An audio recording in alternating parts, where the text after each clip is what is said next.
Hello, my dear students. I welcome all of you on Sama Tabassum classes. This is MCQ series for Indian economy. जैसे कि मैंने आपको बोला कि जो भी हमारी टेलीग्राम चैनल के साथ जुड़ना चाहता है सामा तबस्सुम क्लासेस के नाम से अवेलेबल है, और हमारा फेसबुक ग्रुप भी सामा तबस्सुम क्लासेस के नाम से अवेलेबल है। और इसके साथ साथ हमारी ऐप है सामा तबस्सुम क्लासेस के नाम से, जहाँ पे एक JKSSB oriented English grammar course available है, आप वहाँ ज्वाइन कर सकते हैं, और एक जनरल स्टडीज़ कोर्स भी अवेलेबल है। बाकी MCQ सीरीज़ चलती रहेंगी पूरा, specially for Patwari exam and other competitive examinations. Science and technology MCQ series भी आपको मिल रही है, और हमने अभी इंडियन इकॉनमी भी स्टार्ट किया है, और आइंदा अब हम इंडियन कंप्यूटर्स और रीजनिंग भी स्टार्ट करेंगे। So question number for today session is what is the full form of NITI Aayog. NITI Aayog, ये यहाँ पे आयोग है, नीति आयोग की फुल फॉर्म क्या है। देखो, ये मैंने बेसिक से स्टार्ट किया है, ये क्वेश्चन आने के चांसेस ज़्यादा होते हैं, और इन क्वेश्चंस के गलत होने के भी चांसेस ज़्यादा होते हैं, क्योंकि देखो सेम स्पेलिंग है और इंसान जल्दबाजी में मिस्टेक कर देता है। Option A, National Institute to Transform India, National Institute for Transforming India, National Institution to Transform India, National Institution for Transforming India. NITI Aayog, आपको पता है प्लानिंग कमीशन था हमारे पास, कल वाले लेक्चर में हमने पढ़ा था। प्लानिंग कमीशन 2014 में एबॉलिश किया गया और नीति आयोग बनाया गया, और जितने भी इंपॉर्टेंट रिपोर्ट्स है वो अभी नीति आयोग ही देता है हमारे नेशनल लेवल पे। ठीक है, NDC और प्लानिंग कमीशन को एबॉलिश किया गया, ख़त्म किया गया, और नीति आयोग को लाया गया। और इसका जो ऑप्शन आंसर है वो ऑप्शन नंबर डी सही आंसर है इसका, national Institution for Transforming India. Option D, national Institution for Transforming India, ये फुल फॉर्म है नीति आयोग की। ठीक है, नीति आयोग अभी फाइनेंस के हिसाब से बहुत ही इंपॉर्टेंट इंस्टीट्यूशन है हमारी कंट्री का। Next question is unfair trade practices are included in. अगर कोई अच्छे से ट्रेड नहीं करता है, कुछ अनफेयर प्रैक्टिसेस उस पर करता है, गलत तरीके से ट्रेड करता है, वो किस एक्ट में दिया गया है। फेरा, फीमा जो एक्ट है, या MRTP एक्ट जो है, या एंटी लॉन्ड्रिंग एक्ट। जो अनफेयर ट्रेड प्रैक्टिस है वो किस एक्ट में इंक्लूड की गई है। आपको पता है फेरा एंड फीमा एक मिनिस्ट्री ऑफ फाइनेंस के अंडर आता है, दूसरा एक्ट मिनिस्ट्री ऑफ होम के अंडर आता है, और दूसरा MRTP एक्ट है, और दूसरा एंटी लॉन्ड्रिंग एक्ट है। तो इनमें से किस एक्ट के अंडर है। Option C, MRTP act. और आपके लिए असाइनमेंट है MRTP एक्ट की फुल फॉर्म आप देख लीजिए। ठीक है, सो MRTP एक्ट एंटी जो है अनफेयर, जो सही तरीके से ट्रेड नहीं करता है, कुछ गलत प्रैक्टिसेस अपनाता है ट्रेड में, तो वो इसी एक्ट में आता है, और इसके लिए पनिशमेंट भी इसी एक्ट में देके हैं। ठीक है, अच्छा, तो next question is multi fibre agreement is related to. Multi fibre agreement जो है वो किस चीज़ के रिलेटेड, क्या टेक्सटाइल्स के रिलेटेड, एग्रीकल्चर के रिलेटेड, केमिकल्स के रिलेटेड, या प्लास्टिक के related. So yes, the right answer is option A, textiles, क्योंकि फाइबर क्या होता है, धागा।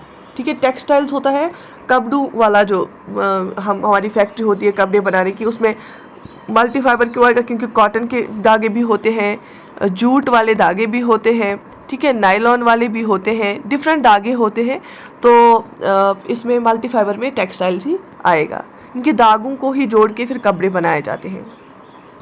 Which of the following combination is correct. इनमें से कौन सा कॉम्बिनेशन करेक्ट है। क्या नाबार्ड इंडस्ट्रियल लोन देता है। ठीक है, क्या IDBI short term loans provide करता है, क्या RBI long term loans provide करता है, क्या RRB एग्रीकल्चर फाइनेंस करता है। ठीक है, बताइए इसमें से क्या सही आंसर लग रहा है आपको। And yes, the right answer is, so option C here will be the right answer, RBI provide long term loans. ये जो नाबार्ड है, नाबार्ड क्या करता है काम, एग्रीकल्चर रिलेटेड प्रोवाइड करता है। IDBI जो है शॉर्ट टर्म लोन्स प्रोवाइड नहीं करता है, ये भी गलत है, और RRB होते हैं रीजनल रूरल बैंक्स। ठीक है, okay, so option C here is the right answer. Next question is which one of the following statements about globalisation is not correct. इनमें से ग्लोबलाइजेशन के रिलेटेड कौन सा स्टेटमेंट करेक्ट नहीं है। ग्लोबलाइजेशन क्या होता है। ग्लोबलाइजेशन हो गया पूरी दुनिया की जो कंट्रीज है ना आपस में जुड़ी हुई हैं, ट्रेड के लिए बॉर्डर्स खुल गए हैं, थ्रू ट्रेड किए जाते हैं, बाकी रिलेशंस बढ़ाई जाती हैं, इकोनॉमीज जुड़ गई हैं आपस में। सो देखो इनमें से क्या सही है। All economies are closed, secular economies, open economies with trade liberalisation, none of these are correct. तो बताइए इसमें से क्या ऑप्शन जो है करेक्ट नहीं है ग्लोबलाइजेशन के रिलेटेड। देखो ग्लोबलाइजेशन जो है ना, इसमें आप देखो ये क्वेश्चन थोड़ा गलत ही इसमें ऑप्शंस दिए गए हैं। All economies are close, globalisation के रिलेटेड कौन सा सही नहीं है? ग्लोबलाइजेशन जब हम कॉन्सेप्ट बोलते हैं ना, इसमें जोड़ के है सारी इकोनॉमीज, कंट्रीज जुड़ी हुई हैं इकोनॉमिक रिलेशंस के थ्रू। तो ग्लोबलाइजेशन में इकोनॉमीज क्लोज नहीं हो सकती हैं, ओपन इकोनॉमीज है। जब से ग्लोबलाइजेशन का कॉन्सेप्ट आया ना, तब से इकोनॉमीज ओपन हो गई, ज़्यादा ओपन हो गई। इंडिया में एलपीजी रिफॉर्म्स कब आए? 1991 में इंडिया में एलपीजी रिफॉर्म्स आए। एल हो गया लिबरलाइजेशन, प्राइवेटाइजेशन, और जी हो गया ग्लोबलाइजेशन। ठीक है, तो उस टाइम ओपन अप हो गई इकोनॉमीज। तो closed economy, perfectly closed economy कोई नहीं है। अगर हम देखेंगे वर्ल्ड की बात करेंगे, पूरे वर्ल्ड में कोई भी इकोनॉमी क्लोज्ड इकोनॉमी नहीं है। Okay, next question is which one of the following was the objective of 12th 5 year plan? आपको पता है हमारे यहाँ होते थे 5 ईयर प्लान्स, और वो कॉन्सेप्ट हमने कहाँ से बोरो किया था? कल वाले सेशन में हमने देखा। वो जिसने कल वाला सेशन नहीं देखा वो देख लीजिए। कॉन्सेप्ट ऑफ 5 ईयर प्लान हमने रशिया से लिया था। 5-5 साल तक हम प्लान लेते थे और उसका एक टारगेट रखते थे, लेकिन अब वो हमारे पास 5 ईयर प्लान्स को एबॉलिश किया गया जब से नीति आयोग हमने बनाया। अब जो 12th 5 ईयर प्लान था, लास्ट वाला प्लान, उसका जो है ऑब्जेक्टिव क्या था? Faster and inclusive growth, faster quick and reliable inclusive growth, faster reliable and more inclusive growth, faster sustainable and more inclusive growth. ठीक है, शाबाश, यहाँ तक क्लियर है? तो इसमें जो ऑब्जेक्टिव था वो था option D, faster sustainable and more inclusive growth. यहाँ पे मैं बताना चाहूँगी इन दो टर्म्स की मीनिंग। सस्टेनेबल होता है जब हम ग्रो करते हैं लेकिन हम अपने एनवायरनमेंट का ख्याल रखते हैं। हम ये इकोनॉमिक ग्रोथ करते हैं लेकिन एनवायरनमेंट को ज़्यादा से ज़्यादा डिग्रेड करने की कोशिश नहीं करते, तो हम सस्टेनेबल ग्रोथ करते हैं जो ज़्यादा देर टिके, जो हमारी फ्यूचर जनरेशन को नुकसान ना पहुँचाए। इंक्लूसिव का मतलब होता है जब ऐसी ग्रोथ जहाँ पे हर तबके के, हर सेक्शंस के, हर रीजन के लोग पार्टिसिपेट करें, उनकी ग्रोथ हो। इंक्लूसिव ग्रोथ का मतलब होता है कि हर साइड, अब जैसे लड़कियां भी ग्रो हो, लड़कियों को भी जॉब मिले, औरतों को भी जॉब मिले, लड़कों को भी जॉब मिले, जो अमीर लोग हैं वो भी और ग्रो हो, गरीब लोग और ग्रो हो, सब तबके के लोग जब ग्रो होते हैं, ट्राइबल्स भी ग्रो हो, गुजर बकरवाल भी ग्रो हो, ओपन वेट वाले भी ग्रो हो, उसको हम इंक्लूसिव ग्रोथ बोलते हैं। तो ये 12th 5 ईयर प्लान का ऑब्जेक्टिव था, faster sustainable and more inclusive growth. अच्छा, तो यहाँ पे एक और क्वेश्चन है, बहुत देखो ये बेसिक लेकिन स्टैंडर्ड क्वेश्चन, ये गलत नहीं होने चाहिए। इंडियन इकोनॉमी का जो मॉडल है वो कैसा है? क्या वो सोशलिस्टिक इकोनॉमी है, गांधीयन इकोनॉमी है, मिक्सड इकोनॉमी है, फ्री इकोनॉमी है? देखो, सोशलिस्टिक का मतलब होता है जब गवर्नमेंट के अंदर सारा होता है, गवर्नमेंट की ओनरशिप होती है, गवर्नमेंट ही ओनर होता है। लेकिन इंडियन इकोनॉमी का मॉडल जो है ना, वो मिक्सड इकोनॉमी का कॉन्सेप्ट है। मिक्सड इकोनॉमी हमारा मॉडल है। इंडियन इकोनॉमी मिक्सड इकोनॉमी है। मिक्सड इकोनॉमी का मतलब होता है दो तरह की इकोनॉमीज होती है, कैपिटलिस्टिक और सोशलिस्टिक। कैपिटलिस्टिक का मतलब होता है जहां सिर्फ प्राइवेट ऑर्गेनाइजेशंस काम करती हैं। सोशलिस्टिक का मतलब होता है सारा गवर्नमेंट के अंदर होता है। ठीक है, तो ये बिल्कुल ऑपोजिट है ये दो। लेकिन हमने क्या है, इन दोनों के एडवांटेजेस लिए हैं, तो हमने मिक्सड मॉडल रखा है। यहाँ पे प्राइवेटाइजेशन भी है, यहाँ पे गवर्नमेंट का भी है। आप देख सकते हो गवर्नमेंट स्कूल्स भी अवेलेबल है, प्राइवेट स्कूल्स भी अवेलेबल है, प्राइवेट गाड़ियों का ट्रांसपोर्ट, पब्लिक ट्रांसपोर्ट भी है, लेकिन गवर्नमेंट का जो ट्रांसपोर्ट है वो भी है। ठीक है, तो गवर्नमेंट हॉस्पिटल्स भी है, प्राइवेट हॉस्पिटल्स भी है। तो हमारे यहाँ मिक्सड मॉडल ऑफ इकोनॉमी है जिसमें दोनों कैपिटलिज्म और सोशलिज्म के हमने कैरेक्टरिस्टिक्स लिए हैं। So option C here is the right answer. ठीक है, mixed economy means an economy where, mixed economy का मतलब क्या है अभी मैंने आपको बताया, जहाँ पे क्या होगा, both agriculture and industry are equally promoted by state, there is coexistence of public sector along with private sector, there is importance of small scale industries along with heavy industries, economy is controlled by military as well as civilian rulers. तो मैंने आपको अभी बताया mixed economy हम उसको बोलते हैं जहाँ पे को एग्जिस्टेंस, मतलब एग्जिस्ट होना, मौजूद होना, दोनों सेक्टर्स मौजूद है। कौन कौन सा सेक्टर? पब्लिक सेक्टर और प्राइवेट सेक्टर। पब्लिक सेक्टर हम बोलते हैं गवर्नमेंट वाले सेक्टर को, प्राइवेट सेक्टर हो गया जो प्राइवेट इंडिविजुअल्स का होगा। तो यहाँ पे प्राइवेट भी बिजनेस कर सकता है, कोई भी इंडिविजुअल कोई भी चीज़ स्टार्ट कर सकता है, लेकिन गवर्नमेंट भी उसमें रेगुलेट करेगा। गवर्नमेंट रेगुलेट करता है चीज़ों को, नज़र गुजर रखता है। ठीक है, और गवर्नमेंट खुद से भी कोई भी बिजनेस स्टार्ट कर सकता है। सो option be here is the right answer. So option be here is the right answer. Okay, यहाँ तक क्लियर है? ये बेसिक क्वेश्चंस है। कल भी हमने बहुत सारे इंटरेस्टिंग क्वेश्चंस किए, जिन्होंने वो सेशन नहीं देखा वो भी देख लो। Okay, another question is who is the chairman of planning commission in India? आपको पता है ये हमने आई थिंक कल भी किया था। यहाँ पे हमारे पास क्या होता था, प्लानिंग कमीशन होता था पहले। आज़ादी के बाद से हमारे पास प्लानिंग कमीशन होता था।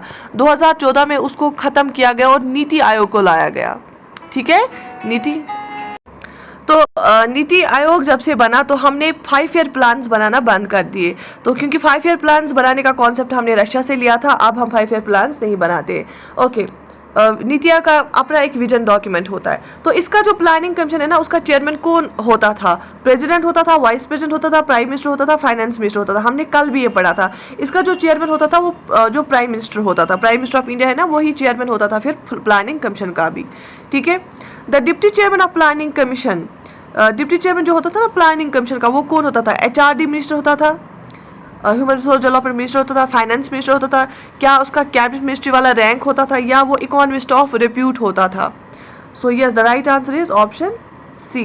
जो भी प्लानिंग कमीशन का डिप्टी चेयरमैन होता था, क्योंकि चेयरमैन कौन होता था? Prime minister. डिप्टी चेयरमैन जो होता था उसको कैबिनेट मिनिस्ट्री वाली रैंक होती थी।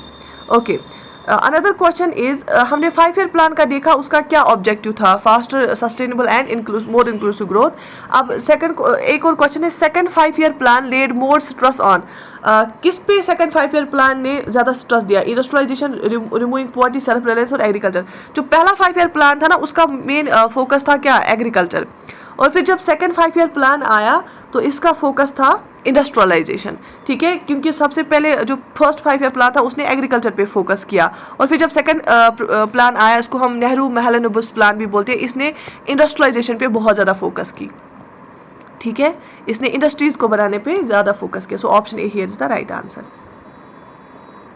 ओके, तो एक टर्म है रोलिंग प्लान। रोलिंग प्लान किस प्लान को बोला जाता था? 1 year plan, 2 year plan, 3 year plan या 5 year plan? And yes, the right answer is rolling plan हम बोलते थे, ऑप्शन ए, 1 ईयर प्लान को।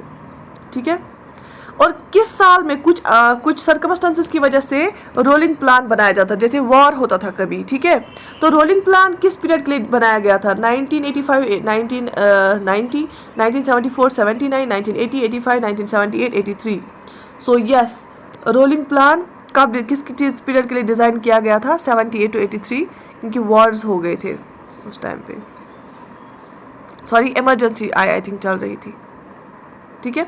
Okay, major objective of 31st 5 year plan was,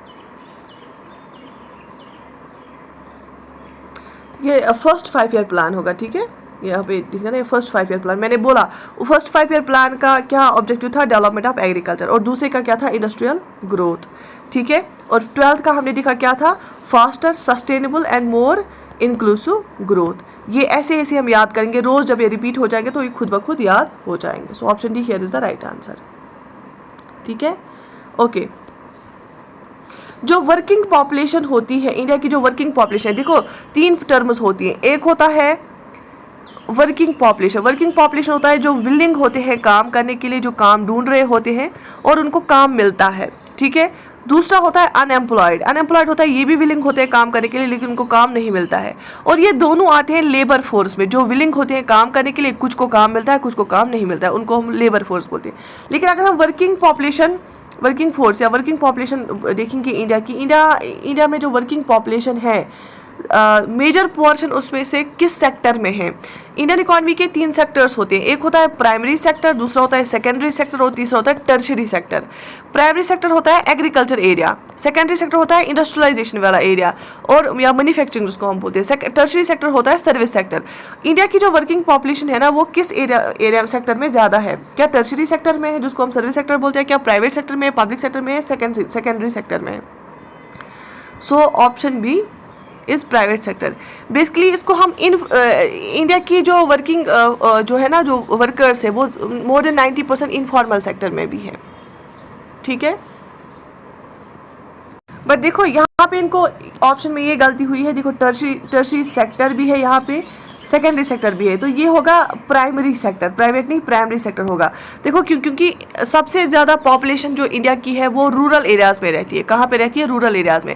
और रूरल एरियाज़ में सबसे ज़्यादा एक्टिविटी, प्रीडोमिनेंट एक्टिविटी क्या होती है? एग्रीकल्चर की होती है। और सबसे ज़्यादा लोग वाबस्ता किसके साथ है? एग्रीकल्चर के साथ। तो वो आता है प्राइमरी सेक्टर में, तो इसका आंसर होगा प्राइमरी सेक्टर। ठीक है, क्योंकि 50 to 60% जो है एम्प्लॉयमेंट प्रोवाइड करता है प्राइमरी सेक्टर। पॉपुलेशन इसके साथ जुड़ी हुई है, प्राइमरी सेक्टर के साथ 50 to 60%। ठीक है। यहाँ तक क्लियर है।